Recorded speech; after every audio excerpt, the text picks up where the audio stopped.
नमस्कार, पंजाब केसरी टीवी देख रहे हैं आप और अभी मौजूद हैं हम कुरुक्षेत्र के विधायक अशोक अरोड़ा, जो पूर्व मंत्री भी रहे हैं हरियाणा सरकार में। कुरुक्षेत्र के कई गंभीर मुद्दे इन्होंने विधानसभा में उठाए। पहले तो अरोड़ा जी स्वागत करूंगा। बहुत बहुत धन्यवाद शर्मा जी, आपका, आपके दर्शकों का। अरोड़ा जी, जानना चाहूंगा जो कुरुक्षेत्र के कई गंभीर मुद्दे जो आपने उठाए थे, उनमें जो है विशेष मुद्दा कौन सा रखा आपने कि इस पर काम हो और होना भी चाहिए? देखिए, जहां तक कुरुक्षेत्र की बात है, कुरुक्षेत्र में सबसे बड़ी समस्या ट्रैफिक की है लगातार, क्योंकि यहाँ पर धार्मिक स्थान होने की वजह से लोगों का आना जाना ज्यादा रहता है, जहाँ हर समय जाम की स्थिति रहती है। हम लगातार इस इशू को बाईपास के उठाते आए। हमने कुरुक्षेत्र कैथल वाया डांड 4 लेनिंग की बात करी, हमने यमुनानगर तक की 4 लेनिंग की बात करी, और हमें खुशी है कि सरकार ने उन चीजों को माना है। और जो कुरुक्षेत्र की सबसे बड़ी समस्या, इससे बड़ी गंभीर समस्या जिसपे हम सबको चिंता करनी चाहिए, वो है बढ़ता नशा और अपराध लगातार बढ़ रहा है। तो इस इशू को भी हमने उठाया, धान घोटाले को भी हमने उठाया, आयुष्मान में लोगों को सुविधाएं नहीं मिल रही है, इसको भी हमने उठाने का काम किया।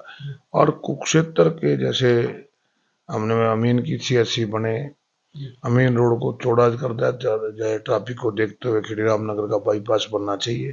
तो जो भी कुरुक्षेत्र शहर से और इलाके से जुड़े लोग थे, वो हमने वहां पे उठाने का काम। अरोड़ा जी, बहुत से मुद्दे होते हैं जिनके लिए आवाज तो उठाई जाती है, लेकिन वो आवाज सुनाई नहीं देती सरकार को। क्या इसका कारण माना जाए? देखिए, विपक्ष का काम है सरकार को आईना दिखाना। हमने हर इशू पे सरकार को आईना दिखाया। गवर्नर साहब के एड्रेस पे बोलते हुए मैंने स्वयं पहली बार शुरुआत की, और 45 मिनट तक हर इशू को टच किया। हमने स्कूलों में मास्टरों की कमी का भी बताया, अस्पतालों में दवाई नहीं है, दवाई है तो दवाई देने वाले नहीं है, डॉक्टर नहीं है, पुलिस कर्मचारियों में 39% सिपाहियों के पद खाली पड़े। इस चर्चा को हमने लिया। चंडीगढ़ हमारी राजधानी है, और हम अपनी राजधानी में ही अपनी विधानसभा के लिए जगह मांग रहे हैं, वो नहीं मिल रही। तो उसकी बात भी कही कि क्या स्टेटस है, कहीं मुख्यमंत्री पंजाब के चुनाव को देखते हुए हरियाणा के हितों को गिरवी तो नहीं रख दे। तो जो भी जनता से जुड़े इशू थे, हमने वो विधानसभा के पटल पे उठाया, और हमने प्रयास किया कि सरकार उनको माने। काम बड़ी धीमी गति से चल रहे हैं। मैं देख रहा हूँ कि जो यहाँ रेलवे ओवरब्रिज बनाया जा रहा है, वो काफी लंबे समय से बन रहा है, लेकिन अभी तक लोगों को वो सुविधा नहीं मिल पाई। ये बात आपकी बिल्कुल ठीक है कि सरकार की घोषणाएं ज्यादा है, काम कम है। हमारे यहाँ तो 2015 में उस समय के मुख्यमंत्री मनोहर लाल जी ने पिपली बस स्टैंड की घोषणा करी थी, आज तक काम शुरू नहीं हुआ। 2018 से फतेहपुर पंचायत की आयुष यूनिवर्सिटी के लिए जमीन ली, आज तक 4 द्वारी भी पूरी नहीं हुई। आपके कुरुक्षेत्र से पिपली रोड को डबल कर 4 लेन की बजाय 6 लेन करने के लिए 7 साल लगे। एलिवेटेड रेलवे ओवरब्रिज को आज इसको भी काम शुरू हुए 7 हुआ। ये ठीक है कि 2 बार ये कह दिया कि मुहूर्त करके हैं, पर 7 साल हो गए काम की जो स्थिति है वो स्लो, और यहां तक है पिछली बार जब चुनाव के बाद मैंने मुद्दा उठाया कि शहर के नालों की सफाई हुए 11 साल हो गए। वो 11 साल के बाद सफाई तो कर दी, नाले भी तोड़ दिए, परंतु अब तक भी जाके देखोगे बाजार के अंदर वो नालों के ऊपर जो स्लैब पड़नी थी अब तक नहीं पड़ी। तो ये हालात है इनका, क्योंकि सरकार की जो मजबूत पकड़ होनी चाहिए प्रशासन पे, मैं मान रहा हूँ उसमें कमी है। तो क्या मान के चलते हैं कि ब्यूरोक्रेसी हावी है, क्योंकि सुनवाई नहीं होती, आम जन के लिए बड़ा मुश्किल हो जाता है। और अब जब जब हम लोग भी कई बार सवाल करते हैं अधिकारियों से, कोशिश करते हैं उनसे बात करने की, तो अधिकारी फोन उठाना मुनासिब नहीं समझते। निश्चित रूप से अधिकारी बेलगाम हो चुके हैं, अधिकारी फोन नहीं उठाते।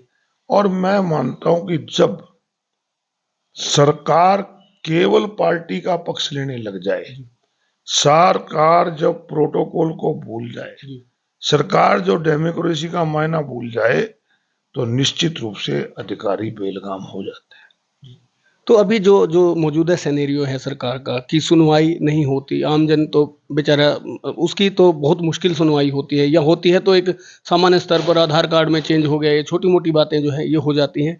पर इसके अलावा जो जो मूलभूत उसकी ज़रूरतें हैं, सड़कों का बुरा हाल है, कई जगह हम देखते हैं सड़कें बहुत ज़्यादा बुरी तरह टूटी हुई हैं। तो मुख्यमंत्री तो यहाँ उनका तो ये एक तरह से होम सिटी है, ये सीएम सिटी के तौर पर जाना जाता है, यहाँ तो कम से कम सुनवाई होनी चाहिए। देखिए, सीएम सिटी है, सीएम सिटी के साथ साथ ये भगवान कृष्ण की कर्मभूमि भी है, गीता की जन्मभूमि भी है, इस पे विशेष ध्यान देना चाहिए।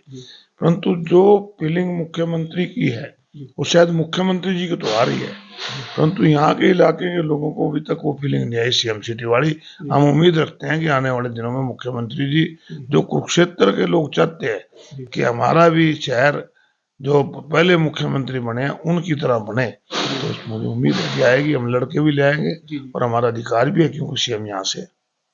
काफ़ी लंबा अनुभव आपका राजनीति का है, जो एक अनुभव आपने जो देखा उसमें आपको कहाँ बेहतर लगी कि कौन सी सरकार बहुत बेहतर चली है?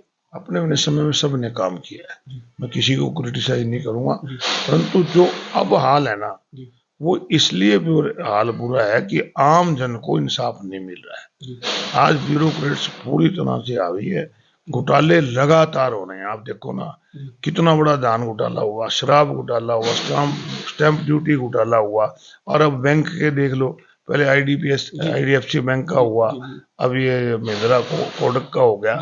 कितने घोटाले हो रहे हैं, आखिर बगैर राजनीतिक से ऐसे नहीं हो सकते। तो संभावनाएं हैं कि राजनीतिक इसमें इन्वॉल्वमेंट है? निश्चित रूप से राजनीति के बगैर हो नहीं सकता, मतलब मान के नहीं चलते कि संभव होगा। मैं तो कहता हूँ सीबीआई से जांच देनी चाहिए। जब एक गवर्नमेंट की और अब आपके रिजर्व बैंक की एक गाइडलाइन है कि सरकार का पैसा केवल सरकारी बैंकों में जमा हो, तो प्राइवेट बैंक में किस हैसियत से जमा कराया जा रहा है, इसकी सीबीआई की जांच होनी चाहिए। जी, तो आप सीबीआई की जांच की मांग करते हैं, उसका समर्थन करते हैं? निश्चित रूप से, मैंने पहले भी किया, आपके माध्यम से आज फिर करता हूँ। जी। तो अरोड़ा जी, क्या संदेश आप देना चाहेंगे कुरुक्षेत्र की जनता को, हरियाणा की जनता को, कि जो अभी जो स्थिति है उसको लेकर क्या कहेंगे? मैं तो यही कुरुक्षेत्र की विशेष रूप जनता और हरियाणा प्रदेश की जनता है कि आज जो स्थिति बनी हुई है, सरकार को पहला संदेश तो मेरा है कि कम से कम जो 3 चीजें जरूरी होती है, अच्छी शिक्षा, अच्छी चिकित्सा, अच्छी सुरक्षा, ये जरूरत है इंसान की, उसको पूरा करें। और लोगों से यही संदेश है कि जो आज नशा बढ़ रहा है, युवाओं से विशेष रूप से है संदेश कि इस नशे से दूर रहे। जी, धन्यवाद अरोड़ा जी। तो देखिए, कुरुक्षेत्र के विधायक अशोक अरोड़ा जो हरियाणा सरकार में पूर्व मंत्री भी रहे हैं, और उनसे अभी खास बातचीत की है, और उन्होंने जो है बातें जो है बेबाकी से उनका जवाब दिया है सवालों का, और जो आज की स्थिति है उस पर उन्होंने पूरी चर्चा की है। तो इस तरह की और भी खबरें देखने के लिए देखते रहें पंजाब केसरी टीवी के लिए कपिल शर्मा की रिपोर्ट। हमसे जुड़े रहने के लिए हमारे YouTube चैनल को सब्सक्राइब करें और नई वीडियो की नोटिफिकेशन के लिए बेल आइकॉन को दबाएं। अगर आप ये वीडियो Facebook पर देख रहे हैं तो लाइक जरूर करें और ज्यादा से ज्यादा शेयर करें। धन्यवाद।